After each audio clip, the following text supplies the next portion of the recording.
L'idée du livre est venue avec la 20e édition du gala qui va avoir lieu au mois d'octobre. Mais quand j'ai pensé à ça, c'était en 2019. En 2020, on s'attendait à avoir notre 20e.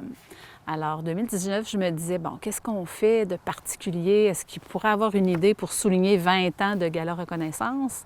Et je me suis dit, bien, personnellement, ça me tente d'écrire parce que j'ai déjà 2 livres à mon actif. Mais je me disais, je pourrais faire un livre sur les présidents d'honneur qui ont été à chacune des éditions du Gala Reconnaissance. Et je me disais aussi, puisque la commande du premier gala venait de la MRC, je me suis dit, je vais rencontrer également les préfets. Qui ont été là pendant ces 20 ans. Qui ont été là durant les 2001 jusqu'à aujourd'hui. Et mes présidents à moi là, de CLD, maintenant Développement Côte-de-Beaupré. Alors, ça m'a fait 33 bâtisseurs qui sont dans le livre. Alors, je ne pouvais pas dire les bâtisseurs de la Côte-de-Beaupré parce qu'ils sont nombreux et il y en aura d'autres aussi, mais des bâtisseurs, c'est ces 33 bâtisseurs-là. Donc, à partir de là, pour toi, c'était plus facile. Tu avais ta trentaine de personnes sur qui tu avais une visée. Est-ce qu'il y en a qui ont refusé ou les 33 ont levé la main puis ont dit « Pas de problème, on embarque dans ton livre ». J'ai été chanceuse. Les 33 ont accepté. Évidemment, il y a 2 présidents d'honneur qui sont décédés, mais j'ai rencontré, dans le cas de M. Rémy-Roy, j'ai rencontré son fils Martin, et dans le cas de M. Welch, Georges Welch, j'ai rencontré sa fille Marie-Pierre. Alors, j'ai réussi à avoir des belles histoires là, pour ces 2-là. Donc, aussi. Ça a commencé. Donc, 2019, tu avais cette idée-là en tête. Bon, la COVID a ralenti peut-être le processus, mais en même temps a peut-être permis de bonifier. Je ne sais pas de ton côté, est-ce que ça a permis justement d'avoir plus de temps pour approfondir les entrevues? En fait, ça a permis... La façon que je le voulais, c'est que je voulais rencontrer les gens en bloc, rédiger en bloc, puis faire le lancement un petit peu avant le gala. Mais finalement, j'ai rencontré un petit groupe de bâtisseurs. Je suis arrêtée. Un autre petit groupe de bâtisseurs, j'ai arrêté. Un autre petit groupe. Bon. Pour me rendre jusqu'en 2022, et en 2022, je me suis dit, OK, là, c'est vrai, il va se réaliser le 20e. Parce que année après année, je ne savais pas si j'allais le sortir, ce livre-là. J'en avais aucune idée. Mais j'avais rencontré déjà des personnes. C'était inconcevable pour moi de me dire, bon, ben j'arrête. Puis je vais appeler les gens que j'ai rencontrés, puis je vais leur dire, c'est plate, mais je ne le ferai pas. Tu avais vraiment en tête de le faire? Je voulais absolument le faire. Je me suis dit, ça, il arrivera quand il arrivera. Et bon, il a été à terme pour le 20e en 2023. La méthodologie pour toi, donc comme tu as dit, tu as rencontré les gens. C'était une rencontre qui durait un 4 à 5 heures. Comment ça se passait lorsque tu rencontrais? Pas si longtemps que ça? Pas si long, parce que je sais que c'est des entrepreneurs, c'est des préfets, c'est des présidents qui ont... je suis consciente que le temps qu'ils m'ont consacré, c'était du temps précieux. Donc, ça pouvait durer, je leur disais 1 heure, mais ça a souvent duré 1h30, 2 heures, 2h30. Maximum 2h30. C'était une première rencontre et ce que je faisais, c'est que j'ai rédigé, moi, juste à la fin complètement, quand j'ai rencontré, ou à peu près tout le monde. J'ai commencé à rédiger en décembre 22. Donc, je suis retournée les voir. Fait que c'est peut-être 4-5 heures au total. Au total, parce que je suis retournée les voir pour qu'on relise le texte ensemble et qu'on fasse des ajustements. Parce qu'il y en a que j'ai rencontrés en 2020 et quand je suis retournée les voir en 2023, et il y a des choses qui avaient changé, il y en a qui ont changé d'entreprise, la situation avait évolué. Donc, on a pu mettre le texte à jour pour 2023. Mais est-ce que les gens étaient demandé des changements par rapport à ce que tu avais écrit sur eux sans tenir compte justement de changements de situation ou peut-être la partie plus personnelle, il y avait des éléments peut-être qu'ils aimaient moins. Est-ce que ça, tu as eu à vivre avec ça ou ce que tu avais écrit, les gens ont accepté d'emblée ces parties-là que tu as écrites à leur sujet?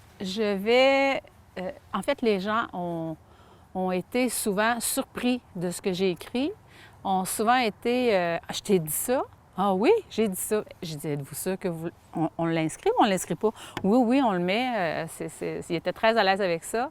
En fait, l'entrevue, quand je les ai rencontrés la première fois, ils s'attendaient à ce que je parle d'eux comme entrepreneurs ou bâtisseurs, préfets, présidents, mais je suis allée plus loin que ça. Je voulais qu'on les découvre autrement.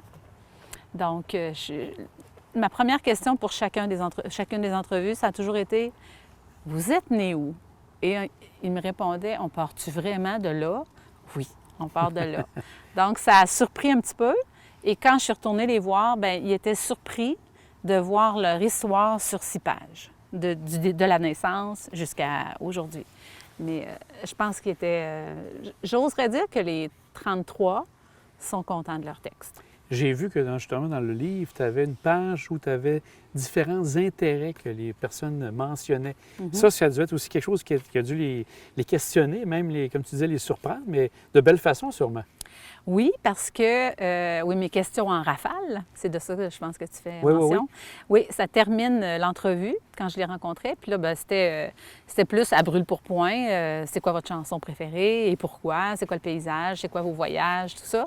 Fait que oui, on sortait de l'entrevue pour terminer sur un peu moins émotif, mais Un plus ton plus dans léger à ce Oui, moment-là. c'est ça. Exact. Donc, tu avais pour chaque personne ces 6 pages comprenant justement ce moment un peu plus léger. Oui. Donc, 6 pages. Pour toi, pour certains, même là, pour la plupart, ça n'a pas dû être facile de faire de pouvoir réduire ça à 5 à 6 pages parce que sûrement que les gens avaient beaucoup plus d'histoires que tu avais écoutées sûrement. Là. Oui, oui, mais j'ai pas trouvé ça difficile de le faire. T'es pas le premier qui me dit ça, ça a dû être de l'effort ou ces mots-là, j'aime pas ça parce que ça n'a pas été un effort, c'est un projet que j'ai voulu faire. Oui, oui, oui. Donc, ça a été du travail. Je ne compte pas le nombre d'heures que j'ai mis là-dessus, mais ça n'a pas été de l'effort, puis ça a été un plaisir de le faire. Donc, ce qu'on voit, c'est vraiment ce que tu as remarqué qui était marquant pour chaque personne que tu as rencontrée et que tu as écrit dans ton livre. Oui, oui. Puis j'ai voulu toucher aussi au niveau personnel. C'est pour ça que je l'ai appelé Histoire d'audace et de cœur, parce que les entrevues étaient beaucoup sur ce qu'ils sont capables de faire, sont courageux, sont tenaces.